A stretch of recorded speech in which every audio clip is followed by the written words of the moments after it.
Oh, there we go. Hey, yeah, made it in the 1980s. Grab some merch or something, if you will. My name is Ken from the Port. It's time to get into the rap nerd bag, if you will. I just checked out the Star and the Jaguar Right clip that was in the chat. That was wild. Hey, yo, calling somebody a nappy head loser, calling a woman a nappy head loser is nuts. Star is definitely one of the wildest human beings to ever crack a mic. And speaking of cracking the mic, man, make sure y'all check out Made in 1980s, the podcast. Um, Audio dropping Friday, tomorrow. Video dropping on Saturday on the YouTube channel. Make sure you check it out. Um, we had a very great conversation. We, being myself and Wang Dang, please don't forget the daggone doodle. And we talk about starter jackets and segue into when I grow up segment. And man, I realized what my dream job was during that conversation. It was one of the craziest, coolest revelations I've ever had in my life. I hope y'all check it out. Again, Friday, tomorrow. That's when the audio drops. Video drops on Saturday. If you want to see my handsome face, all right, as I talk my talk. But yes, but yeah, call somebody a nappy head loser is crazy. Hey, real quick before I get into this live with everything I want to talk about and share some stories with y'all. The Ludacris and Kanye West stand-up remix. I know it's on the Academics Genius Level Music Volume 2 album or mixtape. I'm sorry, mixtape. When mixtapes were really mixtapes. And I can't find it on YouTube. I need to rip that. That's a great Kanye West verse on that remix, man. And I never even thought to listen to it until we got to those whack rapper lists. And we're going to talk about those. But first, man, I want to salute and give a lot of respect to one of my favorite rappers ever in life. You know what I'm saying? I said he was always number 7 on my list. And I sincerely mean that. I mean, everybody has a top 5 or a top 10. But Project Pataaa, I love Project Pat, man. That's my guy. Project Pat, one of my favorite rappers ever in life, is officially a preacher. You know, ordained and all of that, and he now has a church in, I believe it's Arkansas. And I'm not here to be on some, I'm like an industry insider type of dude, because I'm not. But I'll tell you, I'm going to share a story with y'all about the last actual conversation I had with Project Pat, which kind of let me know that this was on the way. Last year, matter of fact, around literally this time last year, I was the producer for Urban One's Hip Hop 50 series, web series or podcast series, webisode series, both, called Witness the History or Witness to History. I'm sorry if I'm totally butchering the name, but it was a Hip Hop 50 content mini series. And Method Man is on there, Royce the 5'9" is on there, Big Laz is in there. And that was kind of a starstruck moment for me. Uncle Luke and Project Pat. Oh, and Kid Capri. Can't forget Kid Capri, because all this news about Diddy, man, what he made us take out. What he made us take out with a hit. Shout out to Kid Capri, though. That's respect to the legend. But man, he was, let's just say, Kid Capri was on the anti-Diddy wave longer than y'all know. And he confirmed some things for me in that conversation as well. I love talking to legends off mic, because I'm such a rap nerd. So some of the questions I ask are like, wait, whoa, you know about that? So that's kind of cool. Moving forward, though, talk to Project Pat, me and the homie Aladdin. Pat gives a really great interview, and then he starts asking us how we're recording and how we're gonna do this production process or whatever. And then, man, he was just like, salute to y'all brothers, man. Doing y'all thing, man. I'm praying for you. And he was like, he was just really kicking like some real talk, but it was like real gospel. He was like, yeah, man, man, I love God. I love where I'm at in life. And he was just very just like, I would say, peaceful. He was peaceful. He was very calming. And you could tell he was just like spirit filled and everything off mic, even though I think he gave us some of it for the actual show as well. But man, he was just talking about how he was praying and how God has saved him from so much in his life, and he wants to turn around and give it back and be a positive influence to people. And it was just dope. It was just dope to hear Project Pat talking like that. And again, not 1 second of this is recorded, but it was very cool to hear him just speak from a place of gratitude. He gave me the impression that he was just glad that he survived. Like it was 2023 and he was just still alive and able to live.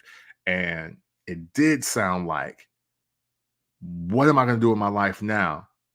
And it was like, oh, that's what I'm going to do. I'm going to start just telling how God is amazing in my life. And if you follow Project Pat on Instagram, because he mentioned this also in his interview, that he's, for I think a couple years now, he's been going to prisons, talking to inmates, and praying with them, and helping them convert and to Christ and give their life to God. This is like he's been doing this. This is nowhere near new, and it was inspiring to hear him talk like that. And you know how sometimes people will talk to you and you it's something different about them without them saying, oh yeah, hey, I'm saved now. Pat never said that, but the manner in which he was just speaking about God and his life and how he's been talking to other people and how he's been going into the prisons, and that's been the tour that he's been on, is just going into other prisons and talking to inmates. And this to me is a culmination. It all makes it make sense. One of the last videos that was on his page, I want to say right before this news drop, it's like 20 inmates in the camera shot, and they're saying the believer's prayer. And Pat is telling them, hey, if you said this prayer and you believe it, you just gave your life to Christ. So he's really official with it. And it's really cool to see, to be honest with you, man. I mean, hey, I get into my heathen talk all the time, but man, God is super real. God has saved me from a lot in my life. And it's cool that one of my favorite rappers ever is also just on a great spiritual journey and is paying big dividends. And I think we're out of that era where people will condemn you for changing your life and bringing up your old songs, old messages, old lyrics, and all of that. I think now we're more of an accepting place of where you can be a new person. Shout to Doe. Yeah, hey, my 7th favorite rapper, man. You know what I'm saying? Because hey, look, everybody got a top 10. Everybody can't be in the top 5. You know what I mean? And this is all time. I've been on the planet for decades. So and he might creep up into the 5 though. Albums, you know what I'm saying? So Your Highness, what up? And man, where was I at though? I love reading the comments. That's why I get a little tripped up there. But yes, you know what? Here is what it is though. I don't think people on the outside looking in know how important it is for Project Pat from Memphis, Tennessee, to be unapologetically a man of God right now, where we sit in hip hop, the way Memphis is viewed in the world right now, with everything going on in Memphis right now. I think it's super important. Hey, I don't know if y'all been listening to Juicy J, the Mental Trillness albums, and he's been talking up God a lot more, not only in his music, but in his interviews. Pay attention to these brothers, man. They are some of the most impactful artists in hip hop history. History is showing you how impactful the sound of DJ Paul and Juicy J is. The lyrics and the songs of Project Pat is telling you how important they are, how impactful they are. And now that they are still alive and they're grown men, they have families, and they're talking about God, and they're converting people. They're trying to get people off the streets versus being your soundtrack to street life and street movement. They have now taken the route of trying to save your soul and get you out of the street, man. That's remarkable. That's remarkable. And it hits different than Rev Run, respectfully. It hits different than Pastor Mace, respectfully. It just does. And I'm very happy for Pat. You know what I'm saying? He's gonna be Pastor Pataaa to me. And if he does still want to create music, I definitely want to hear, if you ain't gonna praise him, you can get from round here. If you ain't gonna praise him, you can get from round here. I gotta hear that. You know what I'm saying? That's gonna be fire to me. You know what I'm saying? Hey, call Kirk Franklin up now. Let's get it set up. But yes, salute to Project Pat. Salute to Juicy J too, man. I'll pay attention to these guys' interviews. When they have a chance to do real interviews and have real conversations, you're gonna hear a lot of this in there. And because it's been so long ago, please check out that Witness to History. It's a Project Pat episode. I produced that. I produced the most of that. I produced most of that series, I believe. Recorded it and produced it, even filtered in, got some questions answered as well. So please check that out. I've booked and produced a lot of things that I don't get credit for, and I'm salty. I'm bitter. I got a chip on my shoulder. Yep. So, but not that though. And a shout out to the homegirl Lexi with the curls. She helped me set that up, so she's dope. I'm talking about some other stuff. Yeah. If you happen to see a hip hop legend on Drink Champs, yeah, I helped book it. Even though never mind. Listen, let's move forward. Made in 1980s. I'm live. Hey, let's talk about what's the dude name? $1 Million Baby dude, man. Tommy Richman.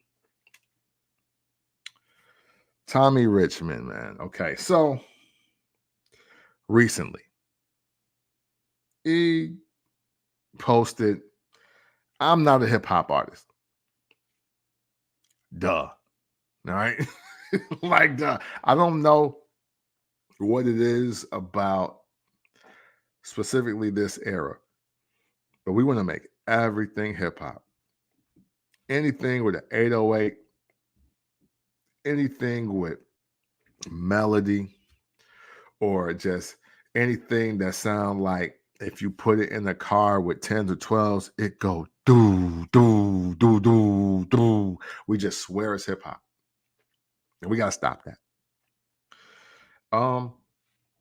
Not to be contrarian, not to be anti on the wave, but that $1 Million Baby song is weak as hell to me. I'm sorry. I've never really got into it. That beat is hard. I'm not gonna front on the beat. It's groovy. I got this on to it. mhm, mm, mm. I did. But that's where it stops for me. I don't know what he's saying, to be real with you. I really don't know. But he not killing the vocals. It's not lyrically impressive. It's nothing to live by. So what? You know what I mean? And a DJ head just said, he wants all the hip hop stations playing $1 Million Baby and Dial or Dial. I don't even know the other song. I didn't know he had a follow-up song. They should stop playing them. And you know, that's possible. You know what I'm saying? That's probably right. What up, cuz? My cuz Tamika's on here. Yeah, I mean they can stop playing it, but they should stop. They don't need to not play it because he's not hip hop. They need to not play it because it's weak. Like what happened to not playing music because it's just weak as hell? Like why can't we do that anymore? Like I'm one thing I have always never been a fan of is the can't hate on that era. I hated that era. Can't hate on that. Man, I mean, it's in the club playing. You can't hate on that. I mean, hey, it's #3 on Billboard. You can't hate on that. He getting money. They getting money. You can't hate on that. Yes, I can. Yeah, yes, I can. And it's not even hate. I just don't like it. You know what I'm saying? To quote Common, some of that shit y'all pop to it, I ain't relating. If I don't like it, I don't like it. That don't mean that I'm hating. Like some stuff is just weak to me. Cause I'm talking about the Tommy Richman dude, the dude that did the song $1 Million Baby. I'm sure you've heard it. If not, God is looking over your ears in a good way. But I've had to hear it a couple times. Groovy beat. Everything else is below mid. Whatever's under mid, that's what it is to me personally. Not a fan. But yeah, now that we're out of the can't hate on that era, we just gotta start calling stuff out. Like, there's already not enough passion and emotion in music right now. And I do believe it's because of the can't hate on that era. Like, we as fans and supporters, and I'm talking about the people that buy music. Like, if you never bought music and you always trying to borrow a dub or you stealing CDs or tapes, I'm not talking to you. I'm talking about the people that went out and worked or went out and hustled in some kind of way and got their money and they went and purchased music, right? When I purchase music, I can say if it's hot or not to me. I can, right? You don't have to be an artist. You don't have to have a certain tenure because people determine the hits anyway. If enough people like your music, then guess what? You get to do a show. And if enough people in enough cities like your music, you get to go on tour. So everything about the art of music and putting it for sale is literally predicated on the consumer. So as the consumer, I can say whatever I want, especially after I buy it. Or just as a consumer, period, that don't want to buy something. You don't need to buy all 5 kinds of toilet paper that exist. You need to buy the one that you like the best. I think people that buy Dasani water are Neanderthals. So with that being said, I'm going to keep drinking Pure Life, or I'm going to keep drinking alkaline waters, because if you're drinking Aquafina or Dasani, I think it's trash. That's simple. And I buy water, so I can say that, Same thing with music. I know we don't want to make it so cut and dry, but it is. It absolutely is. You know what I'm saying? Like, so yeah, do not want to be a hip hop artist. Yeah, I don't know what kind of artist he is, because if that's singing, it ain't soulful either. I mean, he could just be pop because the song got popular, and that's fine. Doe said, like my homeboy who never returned the bonus disc at 8 Ball. Lost that. Yeah, bums, right? Yeah.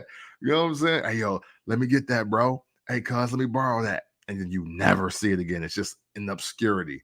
And then they pop back up without the CD like they never took it. It's crazy. Pure madness. Crazy wild times. You had to be there. But yeah, I want us to do a better job of gatekeeping what is hip hop and what is a hip hop artist, what is rap music. We should do a better job of gatekeeping it. You know, people talk about country music fans, but they got their stuff on lock. You know, you can't just come in here with a little twang in the guitar and they just automatically saying that you country. The same thing should be happening in rap music, and it should be happening in hip hop. One, though, even though I know it is to an extreme degree, you know, hip hop culture itself needs to stop being for sale.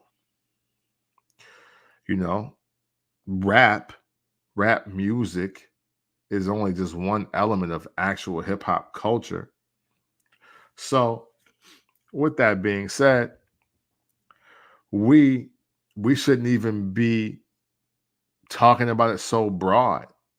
He should be like, well, that's, you know, yeah, you're not hip hop either, but you know, but you're not also not rapping. You know, we should signify what it is or it ain't. I think that's fine. We should be able to do that with no hesitation or reservations in that. You know what I'm saying? So that's enough on him. Let's get these whack rappers list after I blow my nose. 1 second, y'all. Ah, man. So let's talk about these worst rapper lists, because I've seen two, but I'm only going to talk about the first one. The first one that I saw was the 50 worst rappers list, and I want to say, according to Hip Hop posted it. I don't remember because I saved the actual list itself. I'm not going to go over all 50 people. I'm not. But I do want to say a few things. One, Magoo is not whack, bro. He's not one of the worst rappers ever. I don't know why people keep putting him on these lists and making him like the poster child for like quote unquote whack rappers, but that's inaccurate. Like he's not whack. And the thing is, see, here's the conundrum though, right? Here's where your world is in a whirlwind, because it's the top 50 worst rappers. It's the 50 worst rappers, right? That's the name of the list, right? And they got Magoo number 1. So even in that, right, they're saying out of all the worst rappers, he's the best of the worst, right? With the worst of the worst being 21 Savage, which I think is also crazy. Like, that's crazy. I don't think these two should be on this list, especially with some of the company that they're keeping here. So, man, let's put more respect on Magoo's name. Hey, look, as the dude that absolutely loves Tribe, Q-Tip was my first GOAT, and Magoo definitely had me in the frenzy, sounding like Q-Tip, but I knew it really wasn't Q-Tip. But his flow was nice. I thought he had he had really dope flows. Magoo did. So no, I wouldn't put him on a worst rappers list. Look, I'm just gonna skip through some of these. Silk the Shocker, bro. Okay, y'all rewriting history. I say this all the time. Y'all are rewriting history, and I do not like it. Because when the Shocker came out, people were calling Silk the Shocker the best rapper in No Limit. And when Charge It to the Game came out and it went double platinum, and like 3 or 4 singles on that album rang off, there was no talk about Silk the Shocker being whack. Like there wasn't. I don't know where this started from, but we need to redirect it. Now, if all of these lists are made by people that were maybe 5 years old in 98 or not even born until 2000, I see the disconnect here. But for anybody that lived the era, you can't put Silk the Shocker on these kind of lists. It just doesn't make any sense. I want to go through some of these are funny, like like yo, I don't even know who Maddie B is. Um Ron Test, yeah. Riff Raff. Hey yo, Shaq shouldn't be on this list, bro. Hey, I bought Shaq Diesel and Shaq for the Return, and You Can't Stop the Rain. I own 3 Shaq albums. Shaq is not whack. Shaq is not one of the worst rappers. He's just not. I don't care what y'all say. Shaq again. Worst and whack is subjective, and I get that, but there is an art to selling simplicity. Shaq is a master salesman, you know what I'm saying? Yeah, hey, 1, 2, 3, you know Silka G. I know the dope game like I know my ABCs. It's John Killer for real. That's no joke. Strapped with the fofo. Ain't nothing changes when solo. You know what I'm saying? Hey, look, again, we're not, hey, Silk the Shocker slander is not tolerated. Stop. We were there. It was a time. It was a time. The only No Limit albums I bought were from Mystical and Silk the Shocker. Those are the only ones I owned. Hey, yo, I'm on the fence about Mike Jones. Because Who Is Mike Jones is actually a super dope album. Super dope album. And here's a little hip hop fact for y'all. When y'all started killing him for saying the same line twice or saying the same line like 3 times to clear a verse, Common Sense was doing that on the One Day It'll All Make Sense album. And that whole period of time, like if anything, Mike Jones took that from Common, because he was definitely known, if you've listened to a whole album, he will take a bar and he will ride that bar out. And somebody, I know they were like, oh, that's lazy rhyming or whatever. I'm like, I've heard people do this before, though. This ain't even new. Y'all just don't like dude. And not for nothing, his verse on Still Tipping is hard. You know what I'm saying? And then what's that? I can't stand these scandalous halls. Hey, yo, hey, Who Is Mike Jones? The album is hard. Y'all need to listen to that. Off of that album alone, he shouldn't be on any of these lists like that. Y'all know how I feel about Birdman. He's 1 through 50, if you want my personal opinion. McConan, he could be number 1. He'd be number 1 through 5. Tony Yayo. Hey, look, man. Tony Yayo, again. Maybe I'm just listening differently. I think Tony Yayo's dope. I'm sorry. Hey, look, he doesn't have to be the greatest rapper. He really would shoot people. You know what I'm saying? Tony's energy. Yayo's energy is enough to keep him off this list. All the screaming and yelling on G Unit records, like, it sounds great when he's doing it. The Body Snatchers mixtape, he's smoking that. One of the illest things. Well, before I get to that, I love Pimpin' by Tony Yayo, and it's a song called Good to Me. I think they put the Al Green sample on that. It's 50, Banks, Yayo. Yayo got the third lane on this verse with 50 and Banks. Those trades caught to my click, eat like the 12 holy apostle. You right. Hey, listen.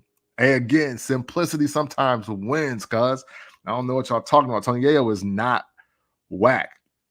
I tell you what, when he said this, though, he said, baby girl want Chloe and Fendi Spa. She want to fly to LA and live like a star. She want to eat lobster and caviar, but we eating Burger King and we fucking the car. Hey, you can't be whack saying that. Like, come on, dog. Y'all better y'all better learn. Listen to these raps. Listen to these raps, bro. Tony Ayo is not garbage. He's not whack at all to me. He's just not as good as his friends. You know, sometimes you can be just in a clique, and you're just not better than your friends. Look, this is the problem with Wu-Tang. This is the problem with Wu-Tang. Because for years, I let people tell me things like, you know, well, it's only like 2 dope members in Wu-Tang. I'm like, whoa, it's a pretty bold statement. But you know, but when the bar is like Raekwon and Ghost, or if you think Method Man is the best rapper, you know, you probably don't get a chance to appreciate the genius, you know. But like even looking back, You God is not necessarily like trash.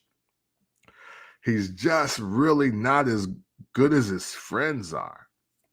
And that's not saying that he's nice. So don't get me jacked up here. But you know, like there's like or you know, here's a better example. Because people feel a couple different ways about Capadonna, and I think Capadonna is nice. I think Capadonna is fire. He's just not Raekwon, Ghostface, Method Man, or the Genius. He's just not those guys. But I think he's incredible. The Pillage is a super dope album. I love that Capadonna album. That's one of my favorite Wu releases, period. Okay, Webby's on this list, right? I don't want Webby on this list. And I'm going to pose a question to y'all as I say this.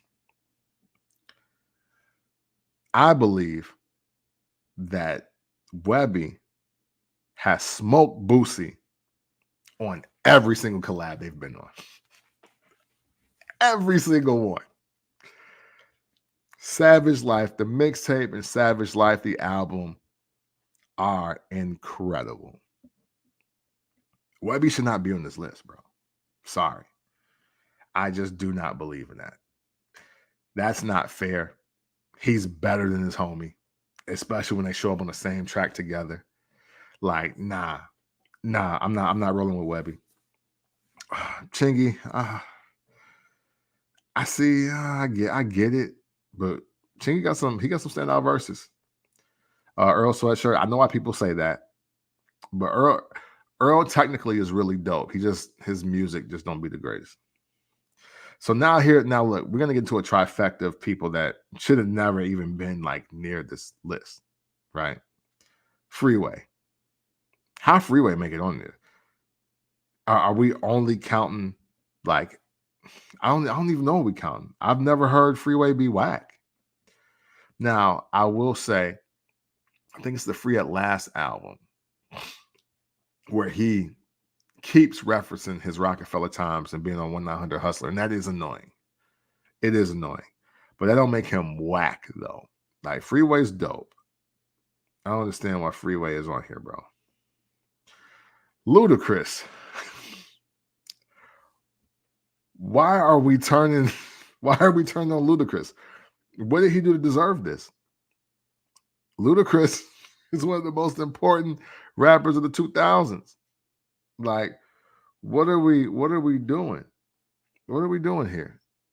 I don't. Ludacris potentially has one of the greatest opening bars to a rap song ever. And it's on Stand Up. One man said, just off the bat, and this is album 3 at this point. So now he know who he is. You know what I mean? He's just like, how you ain't gonna fuck? Bitch, I'm me. I'm the guy. Reason you in VIP. Nobody is whack that comes up with that. You're not whack when you come up with that. I don't get it. Ludacris, no. I don't want to see any more worst anything but Ludacris on it. Ludacris is one of the best rappers of the 2000s, period. In history, period. His catalog is impeccable. He has a very strong and great catalog. If you really listen to him rap, And after release therapy, he did a lot of just like very just technical, skillful rapping. He had some of the best flows ever. Super callback here. I think it's the Choices mixtape. Project Pat and Ludacris have a song called This Bitch That Oh. And that is a staple in our household, okay? My wife and I love that song. She knows Ludacris' verse by heart. There's no way he belongs on this list. Cassidy. Cassidy's not whack. He just has CTE. That's what it is. And I know y'all might be laughing like think I'm trying to be funny, but I don't think that's the problem. Because Cassidy was too great to be on this list. But that car accident, hey, look, it's a certain thing called long-term effects. Like, yo, and then he like beat that murder case. Like, Cassidy's been through a lot. He got CTE. That's why the battle thing be happening the way it does. It's not because he's whack. We gotta stop calling Cassidy whack, man. That's not fair. That's not fair, man. You try to rap with CTE, and then you tell me how nice you are. How about that? Okay, Bow Wow, right? I want to say this, and I'm just gonna move on. Jermaine Dupri makes sure that Bow Wow is not whack. Bow Wow got slaps. That's it. Flo Rida.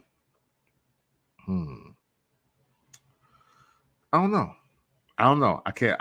I'm not gonna act like I sat here and really thought of him as like a rapper like that. But I'll tell you what. The way he put his flow together, I don't know. I mean, look. I mean, I don't know. I don't know. See, I'm stuck on people like Flo Rida because he's so successful at rapping the way he raps. And he's like, yeah, we never seen him in a BET cypher or anything like that. But did that make him whack? I don't know. I just don't know. I'm on the fence about that. Shorty Low, I'll leave alone because I was in Atlanta when he was doing this thing. Atlanta totally disagrees with that. Chief Keef, I don't know. He's a pioneer though. If nothing else, Chief Keef is a pioneer. If nothing else, so we'll leave it at that. Plies ain't whack. He's not whack. I don't think he should be on this list. French Montana, I think that writes itself. I don't know, dude. Memphis Bleek should never be on this list, bro. Memphis Bleek is one of the few people that have got on a track with Jay and Beans and won. You, me, him, and her. Listen to Bleek's verse. I'm sorry. It was just his night. He's in a better day to day. He may not be a better rapper than Beans or Hove. But on You, Me, Him, and Her, it was Memphis Bleek's night. Memphis Bleek has had a few nights in those Rockefeller studios, and he has not been the worst verse. So we got to take him off here. I think YG is super dope. So and he's a gangbanger. So I'm not rolling. Tyga. I'm on the fence with Tyga. Do I go rushing to listen to Tyga joints? No. But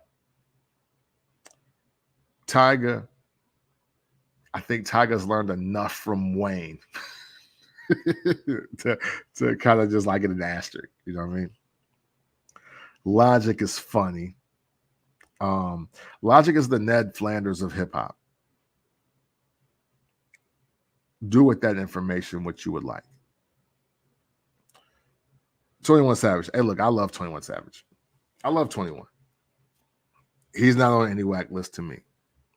Again, sometimes simplicity, angry simplicity, aggressive simplicity is a win. It's not and again, when you have a list like this, I need to know who the bar is. You know what I'm saying? Like, who is the bar? Because we got Ludacris and Freeway and Cassidy in a conversation that involves Black Tie, Krayshawn, and Lil B and 50 Tyson, bro, and JoJo Simmons. Like, what are we doing? What are we doing? And yo, I don't think YF and Lucci is whack either. I didn't mean to skip over him like that. But yeah, you know what I'm saying? Like, there's some people that just don't belong in the same group. They don't even belong in the same conversation with each other. I skipped over Trinidad James because I know how y'all feel about Trinidad James. You know, it is. Ain't no point in me. Ain't no point in me. I want to talk about people that I definitely just didn't think should be on the list. And I see other lists coming out. I'm only sticking to this one because this is the one that I saw first. Man, listen. Some of our music tastes need to be under evaluation. Plain and simple. we can't keep continuing to just call everybody whack because maybe, you know, this feature it wasn't their best night, or, you know, this is album number 12 wasn't the greatest, or mixtape number 7 wasn't that hot. Like, man, we gotta stop that. We gotta stop getting other prisoners of the moment. Again, some of these artists, unfortunately, like here's the good and the bad part about rapping. Here's something that I want to leave y'all with. Take this with you, because this is super important as we think about hip hop and we think about rap. Because now, especially if you were made in the 1980s, or if you were listening to rap music since the 80s, 90s, 2000s, we're 5 decades in on the, like, you know, the actual culture itself. We're about 4 solid decades of actual music being put out for consumption. And a lot of rappers are not aging gracefully talent-wise, right? It's not like singing or playing the guitar, because a singer can sing. You know, Whitney Houston could sing to her dying day. Jasmine Sullivan can sing to her dying day. Luther Vandross did. Teddy Pendergrass. You know, hey, look, even Tony Bennett and Frank Sinatra, they still was singing their hearts out, well into their 70s, 80s, and what have you. And rap ain't the same. Rap isn't the same. There's a lot of muscle memory that is needed to rap at a certain level. And what we're seeing is that with time, a lot of rappers are just not going to be as impressive as they age. You know, we're witnessing incredible feats when we talk about LL Cool J, Nas, Jay-Z, Method Man, you know, Ran Ghost. We're talking about, like, the guys that are Eminem, like guys that are just like another world. Like, they were really meant to rap forever, you know, versus the Snoop Dogg. Like, now Snoop, hands down, the biggest rap superstar on planet Earth, as well as Mars and Mercury. But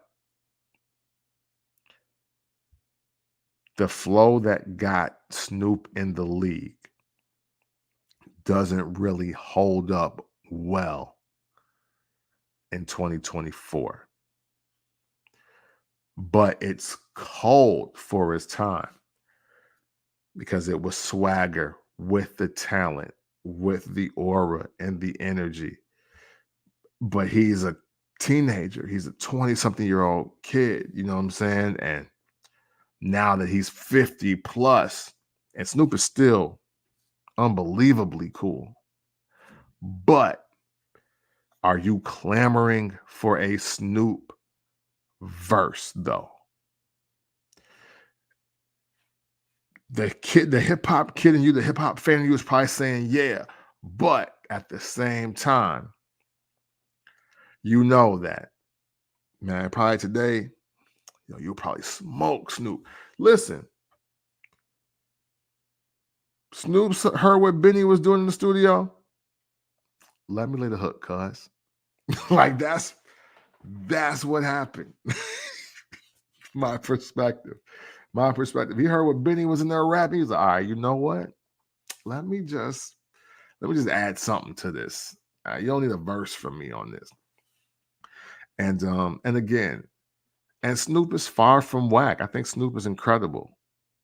But when you're past, like, your mid 40s and you're into your 50s and you're still like lyrically impressive, like that's an astounding feat. And and singing to a degree is harder, but at the same time it's easier because it's the training of your voice, where rapping is the training of your mind. You know what I'm saying? Um, I think, but I also think, though, as time moves on and as we grow up, we need to hear from the older rappers, because where is life for you now? Now that you're rich, now that you have achieved a hell of a success. Hey, but not for nothing, the broke 40 something rappers need to rap too, because a lot of us can identify with the 444.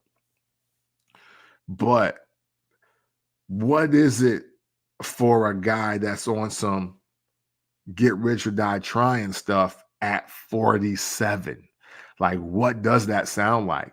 Because you know what? That is a bigger portion of America that exists than what we are seeing right now with some of our elite. So, I mean, look, people have been saying Cameron been whacked for years, but yet every time an R&B beat gets thrown on before it is what it is, man, is he going insane. And man, do y'all now see why he been around this long. Conway, hey, look, Conway, yeah, you know what? See? Conway the Machine, incredible. Because he's early 40s now. It's great to hear that perspective, because look, he's still hungry. He didn't make it in the late 90s, early 2000s.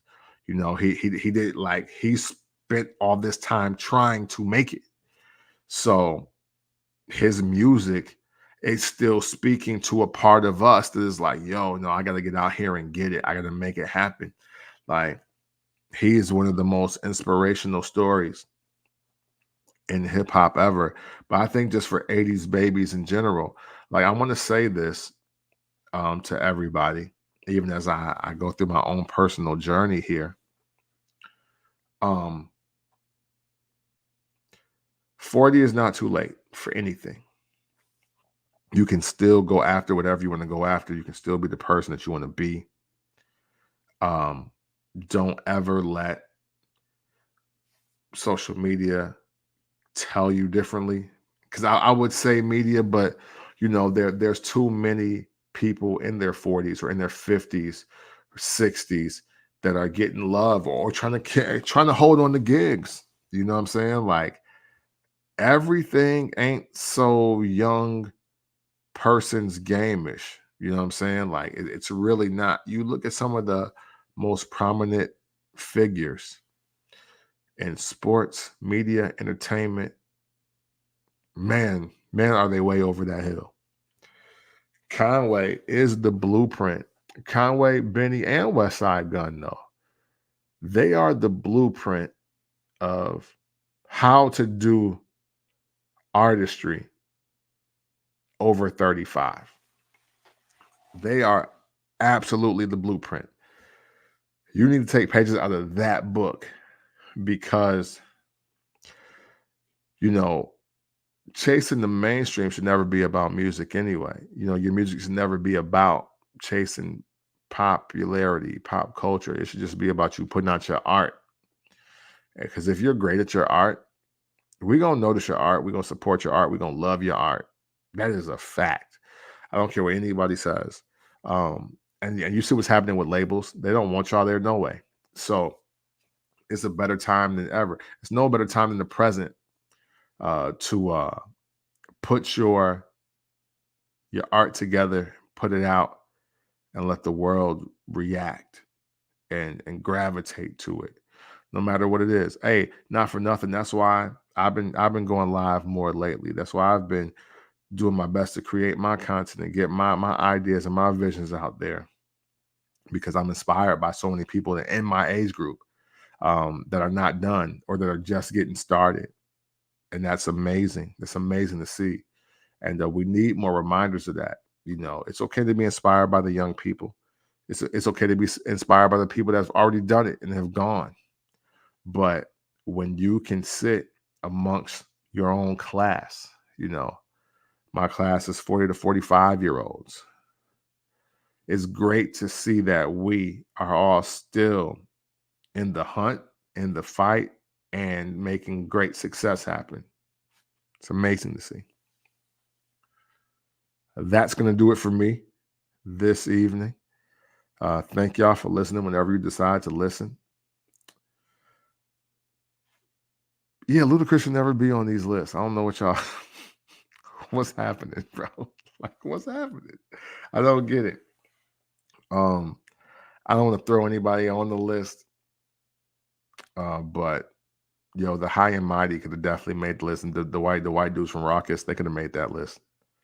Hey, and I know what y'all thinking, but I'm not a hater, so nobody's favorite rapper doesn't belong on that list either. He actually get busy. He a BAN, but he get busy. You can be a BAN and still get busy, so that's just life. All right, man. Hey, that's it for me.